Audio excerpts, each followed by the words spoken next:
नमस्कार मित्रों, स्वागत है आपका हमारे YouTube चैनल सार्थक स्टडी में, जहां आज यूपी पंचायत सहायक भर्ती की चर्चा की जाएगी और इससे संबंधित जो भी चीज़ें हैं, इसकी योग्यता क्या है, उम्र सीमा क्या है, कार्य क्या होते हैं या क्या मानदेय प्राप्त होगा, इन सारे बिंदुओं पर विस्तार से हम अपने इस टॉपिक पे चर्चा करने वाले हैं। और एक बहुत ही अच्छा अवसर ग्राम सभा में नौकरी पाने का। इसके पहले जो इस तरह की भर्ती हुई थी वो शिक्षा मित्र पद पे भर्ती हुई थी, और आप देखते हैं कि वो शिक्षा मित्र कैसे क्रमशः प्रोसेस से आगे बढ़ते हुए और टीचर्स की लाइन में लगे हुए हैं।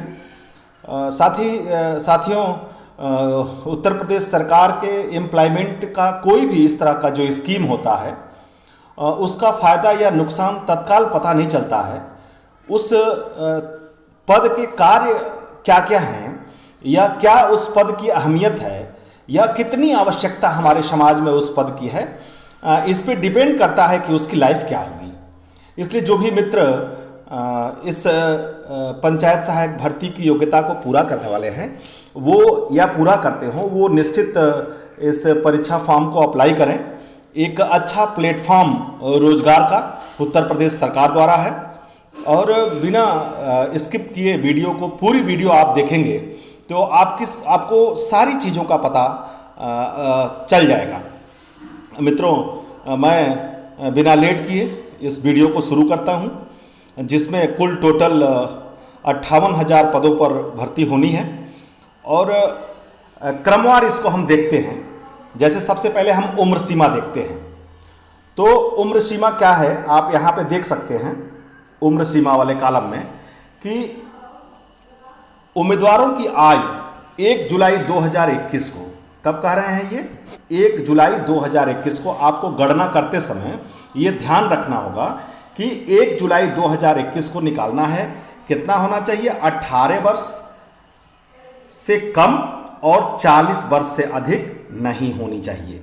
ठीक है, तो ध्यान रखेंगे उम्र सीमा क्या हो गई।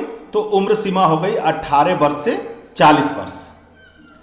SC, ST व OBC के अभ्यर्थियों को 5 वर्ष की छूट दी जाएगी। उम्मीदवार को जिस पंचायत के लिए आवेदन करना है उसी का निवासी होना चाहिए। साथ ही आरक्षित श्रेणी की पंचायतों में उसी श्रेणी के उम्मीदवार का ही पंचायत सहायक के तौर पे चयन किया जाएगा। कह रहा है कि आरक्षित श्रेणी की पंचायतों में उसी श्रेणी का।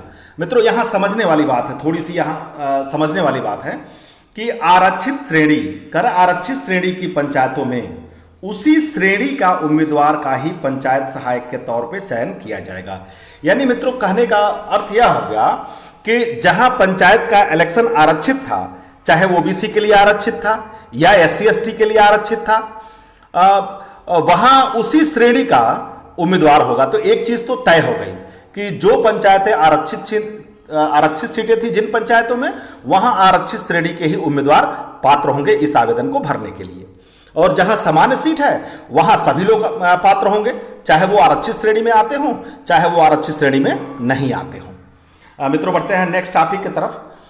आवेदन कैसे करना है, यहां एक चीज देखने की होगी, इसको देखते हैं। आवेदन पत्र सादे कागज पर ग्राम पंचायत या संबंधित विकास खंड या जिला पंचायत राज अधिकारी कार्यालय में जमा होंगे। ध्यान दीजिएगा, कह रहा है कि जो आवेदन होगा वो सादे कागज पर, ठीक है, सादे कागज पर ग्राम पंचायत या संबंधित विकास खंड, यानी ग्राम पंचायत में ग्राम प्रधान के पास, ठीक है, या संबंधित विकास खंड यानी कि ब्लॉक पे, ठीक है, या जिला पंचायत राज अधिकारी कार्यालय में जमा होंगे। आप चाहे तो सीधे अपने जिले के जो जिला पंचायत राज अधिकारी हैं उनके कार्यालय में भी ले जाके अपना आवेदन पत्र जमा कर सकते हैं। वैसे ज़्यादातर प्रोबेबिलिटी इसकी है कि ग्राम प्रधान के पास ही यह आवेदन जमा हो, या जिनको कोई असुविधा वगैरह होगी ग्राम प्रधान को अपना आवेदन देने में, वो विकास खंड पे अपना आवेदन पहुंचाएंगे। तो और जो इसमें शैक्षिक अर्हता, आयु, जाति संबंधी जो प्रमाण पत्र लगाना होगा, इसके लिए 2 अगस्त से आवेदन कर सकते हैं। इसमें आप क्या क्या करना है, शैक्षिक अर्हता यानी हाई स्कूल, इंटर की मार्कशीट और सर्टिफिकेट, आयु, ठीक है, आयु तो आपकी उसी में मार्कशीट और सर्टिफिकेट में ही रहती है, वहां से हो जाएगा। जाति संबंधी प्रमाण पत्र, अगर आपके पास जाति संबंधी प्रमाण पत्र है, जाति प्रमाण पत्र, तो ठीक है, लेकिन अगर नहीं है कि दशा में आपको जाति प्रमाण पत्र बनवाना पड़ेगा, तब आप आवेदन करने के पात्र होंगे। इसके लिए आवेदन 2 अगस्त से आवेदन कर सकते हैं। कब से कर सकते हैं? तो मित्रों 2 अगस्त, मुझे लगता है कि आज 31 जुलाई है और कल 1 है, परसों 2 है, यानी कि अगले 2 दिन बाद इसके आवेदन प्रारंभ हो जाएंगे। मित्रों ये तो हो गए कि कब होगा। अब आते हैं सैलरी पे चर्चा कर लेते हैं। जो युवाओं में एक कहीं भी रोजगार के लिए जाते हैं तो एक प्रश्न उनके सामने ये रहता है कि इस पे क्या सैलरी हमें प्राप्त होगी, तो सैलरी क्या होगी। अब हम देखेंगे कि सैलरी क्या होगी। तो सैलरी देखते हैं, 6,000 रुपये प्रति माह भुगतान किया जाएगा। आपको सैलरी कितनी मिलने वाली है? तो सैलरी मिलेगी 6,000 रुपीज, ठीक है। साथ ही 1 साल की संविदा अवधि होगी। मित्रों मैक्सिमम जो, आप इस लाइन से बिल्कुल नहीं घबराएंगे, मैक्सिमम जो पद इस तरह की सीधी भर्ती के होते हैं या कोई भी संविदा भर्ती होती है, तो जो संविदा की अवधि होती है वो 1 साल ही रखी जाती है, फिर उसको रिन्यूअल किया जाता है अगले साल के लिए। आपको ध्यान होगा जब शिक्षा मित्र भर्ती भी हुई थी उस समय भी यह पद सेम विज्ञापन उसका आया था और इसी तरह 1 साल की संविदा अवधि के लिए भर्ती हुई थी, लेकिन धीरे धीरे मुझे लगता है लगभग 20 साल उनको हो गए नौकरी करते हुए। तो संविदा की अवधि जो है साल दर साल रिन्यू होती रहती है, बढ़ती रहती है। बढ़ते हैं मित्रों, कुछ और चीजें देखते हैं जानकारी की। अब मुझे ऐसा लगता है कि जो चीज़ें हमने इसमें देखी उसके बाद नेक्स्ट देखेंगे। उम्मीदवारों को सूचना जारी किए जाने की तिथि से 15 दिन के भीतर आवेदन करना होगा। बहुत ही इंपॉर्टेंट चीज़ है मित्रों, आपको ध्यान रखना है कि 2 अगस्त से यह क्या कहते हैं विज्ञापन जारी हो रहा है और 15 दिन के भीतर आपको जाति प्रमाण पत्र अगर बनवाना है तो बहुत तेज बनवाना पड़ेगा, आवेदन करना होगा। प्रधान इसमें अपने परिवार रिश्तेदारों को नहीं रख सकते। एक चीज देखिए, राहत भरी खबर है, ग्राम प्रधान चाहे कि अपने किसी परिवार के सदस्य को रख लें तो परिवार का सदस्य उनके नहीं हो सकता, रिश्तेदार को रख लें तो रिश्तेदार भी नहीं रख सकते हैं। यानी ग्राम पंचायत से ही निष्पक्ष रूप से किसी न किसी योग्य उम्मीदवार को ग्राम प्रधान को रखना होगा। साथ ही पंचायत चुनाव में ग्राम पंचायत जिस श्रेणी में आरक्षित होगी उस श्रेणी में सहायक का चयन किया जाएगा। यानी जिन पंचायतों के प्रधान का पद अनुसूचित जाति का है वो अनुसूचित जाति के, और वहीं अनुसूचित जनजाति का है तो अनुसूचित जनजाति का होगा, ठीक है।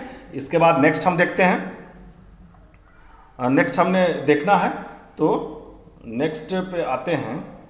ये आपका लगभग जो सारी इंफॉर्मेशन है मुझे लगता है वो सारी इंफॉर्मेशन इसमें आ गई। आयु सीमा आई गई, वेतन आई गया, ठीक है, और उसके बाद से आवेदन कैसे करना है ये भी आएगा, और साथ ही साथ क्या कहते हैं कि उम्र सीमा की चर्चा कर ही लिया, आयु, जाति और निवास की चर्चा कर ही लिया, और सैलरी की भी चर्चा हमने कर लिया। तो इस तरह से मित्रों ये बहुत ही सुनहरा अवसर है, आप इसको बिल्कुल जाने ना दें। और इस तरह की कोई भी भर्ती अगर उत्तर प्रदेश शासन द्वारा निकाली जाती है जिसमें ग्रामीण युवाओं के रोजगार की संभावना रहती है और उससे संबंधित अगर सूचना आती है, विज्ञापन आता है, तो निश्चित रूप से मैं एक वीडियो अपनी लेके आता हूं जिससे जो ऐसे अभ्यर्थी जो ग्राम पंचायतों में हैं और जिनकी मेरिट है और जो चाहते हैं कार्य करना वो देख सकें, सारी चीज़ें क्लियर कर सकें और क्लियर करने के साथ अपना आवेदन कर सकें। मित्रों इसको लाइक, शेयर और सब्सक्राइब जरूर कीजिएगा ताकि अगली भी कोई भर्ती उत्तर प्रदेश सरकार की आती है तो आपको तत्काल इसकी सूचना मिल सके, और नोटिफिकेशन बेल भी ऑन कर लीजिएगा। धन्यवाद मित्रों।